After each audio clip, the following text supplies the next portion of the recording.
আসসালামু আলাইকুম প্রিয় ভিউয়ার্স, যে যেখান থেকে আমার এই ভিডিও দেখছেন, আমি সবাইকে আমার চ্যানেলের পক্ষ থেকে অনেক অনেক সাধুবাদ জানাই, মোবারকবাদ জানাই, সালাম, শুভেচ্ছা, সব কিছুই। এই পড়ন্ত রোদ্দুরে দেখেন আমার মিস্ত্রি ভাইরা কাজ করতেছে। এখানে যেহেতু বাংলাদেশে প্রচুর গরম, তাদের সাথে আমিও এক প্রকার কাজ করতেছি, যেহেতু তারাও মানুষ, সবাই পরিশ্রম করে যার যার জায়গা থেকে।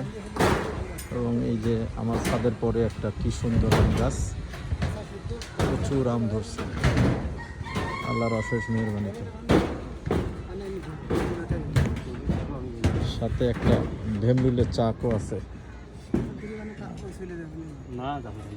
দেখেন। তাদের সাথে আমিও আছি। এই যে তাদের সাথে আমিও আছি। দেখে গাছে আম পাকা শুরু হয়ে গেছে। সবাইকে আম খাওয়ার দাওয়াত রইল।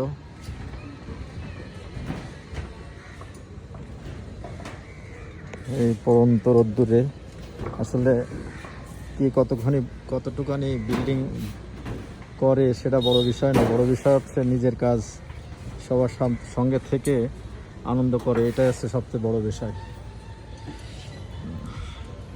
কারণ কতখানি ভোগ দখল করতে পারবো এটা উপর আল্লাহ ভালো জানে, কার কতদিন হায়াত আছে আর কতদিন সে বেঁচে থাকবে। এই যে পাশে একটা ভেমরুলের চাক অলরেডি, এই যে একটা ভেমরুলের চাক আছে এখানে।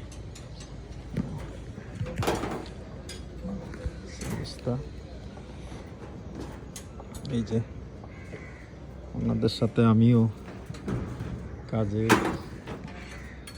আমের থোকা